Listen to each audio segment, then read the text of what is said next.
मध्य प्रदेश में 28 सीटों पर होने वाले उपचुनाव की सुगबुगाहट तेज हो गई है। दोनों ही पार्टी के प्रमुख नेता अब सक्रिय होते नजर आ रहे हैं। उसी क्रम में राज्यसभा सांसद ज्योतिरादित्य सिंधिया लगातार दौरे कर रहे हैं। सुमावली जाने से पूर्व शुक्रवार को राज्यसभा सांसद ज्योतिरादित्य सिंधिया प्रदेश के वित्त वाणिज्य कर मंत्री जगदीश देवड़ा के निवास पर पहुंचे। इस दौरान उन्होंने मंत्री जगदीश देवड़ा से चर्चा करते हुए उनका हालचाल जाना। वहीं सिंधिया ने बताया कि जल्द ही देवड़ा जी की हालत में सुधार हो जाएगा। भोपाल से आमिर अली की रिपोर्ट। आज हमारे प्रेरणा स्रोत और राष्ट्र के महानायक पंडित दीनदयाल उपाध्याय जी की जयंती है।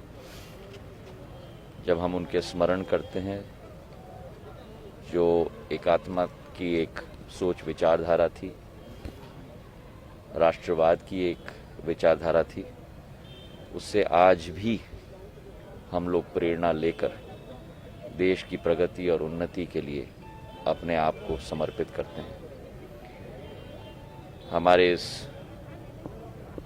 भारतीय जनता पार्टी के प्रेरणा स्रोत के रूप में जिन्होंने मार्गदर्शन दिया था, रास्ता दिखाया था, आज उसी रास्ते पर चलने के लिए हम लोग सब एक साथ मिलकर, एक भावना के साथ संकलित होकर आगे चलने के लिए हम लोग तैयार हैं। सर, महाजनसंपर्क अभियान का बिल के बारे में मैं इतना ही कहना चाहता हूं कि ये एक बहुत ही अग्रणीय कदम जो प्रधानमंत्री नरेंद्र मोदी जी ने देश के किसानों के हित में उठाया है।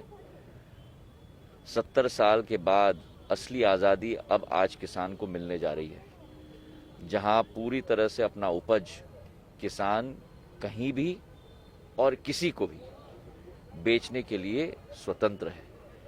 आज आप देखते हो कि जो उत्पादन निकलता है उसका 10% दाम भी उत्पादन का, उदाहरण के तौर पर अगर टमेटो सॉस हो, पर उसमें जो टमाटर जाता है उसका 10% दाम टमेटो सॉस का भी किसान को नहीं मिलता था। आज किसान को केवल असली दाम नहीं, लेकिन उसे आगे बढ़कर कोऑपरेटिव फार्मिंग में साथ में मिलकर उसकी बढ़ोतरी भी करने की क्षमता उसे मिलेगी।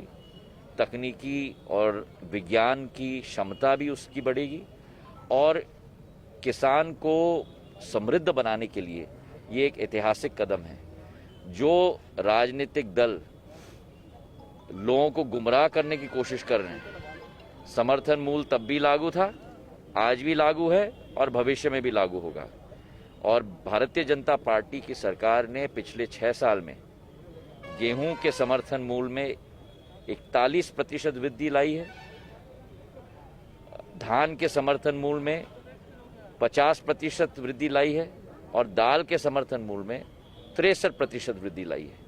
और वहीं खरीदगी गेहूं की 50% बढ़ी है, धान की 60% और दाल की तो 5000% बढ़ी है।